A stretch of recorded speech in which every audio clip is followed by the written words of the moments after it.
काफी बार पेशेंट्स पूछते हैं कि आज डॉक्टर साहब प्लीज हमें बताइए कि हम क्या प्रिकॉशंस ले सकते हैं कि हमारा आईवीएफ सक्सेसफुल हो, क्योंकि देखिए ये इलाज काफी महंगा है। तो आइए इसकी 6 चीजें जो सबसे ज्यादा जरूरी है वो आज हम डिस्कस करते हैं। तो सबसे पहला मैं आपको बताना चाहूंगी कि आप धीरे धीरे सारी एक्टिविटीज कर सकते हैं, बस सडन जर्की मूवमेंट आपको अवॉइड करना है। दूसरा सबसे इम्पोर्टेंट प्रिकॉशंस है अपनी मेडिसिन आपको सारी टाइम पे लेनी है, कोई मेडिसिन स्किप नहीं करनी है और इंजेक्शंस को हमेशा अपना टेम्परेचर ढंग से मेंटेन करके रखना है। तीसरा सबसे इम्पोर्टेंट पॉइंट है टू अवॉइड एनी इन्फेक्शन, कि आप अगर कहीं बाहर जा रहे हैं तो प्लीज आप मास्क लगा के जाएं और कभी भी आप अपने यूरिन को होल्ड ना करें, क्योंकि यूरिन होल्ड करने से आपको यूटीआई हो सकता है, जिसकी वजह से आपके आईवीएफ के सक्सेस रेट कम हो सकते हैं। चौथा सबसे इम्पोर्टेंट पॉइंट है डाइट।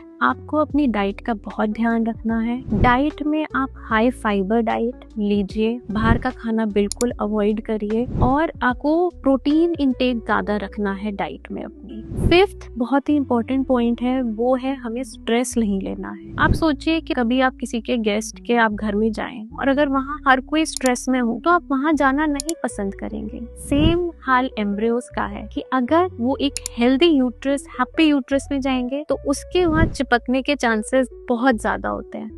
तो आपको आईवीएफ के दौरान ट्रांसफर के बाद बिल्कुल भी स्ट्रेस नहीं लेना है। Sixth point, avoid urinary infection and retention. जब भी आप अपना यूरिन ज्यादा होल्ड रखने की कोशिश करते हैं तो उससे आपके इन्फेक्शन के रेट बढ़ जाते हैं। तो ये सारी चीजें हमें हमेशा अवॉइड करनी है ट्रांसफर के बाद, और ये 6 प्रिकॉशंस आप हमेशा याद रखिए अपने ट्रांसफर के बाद।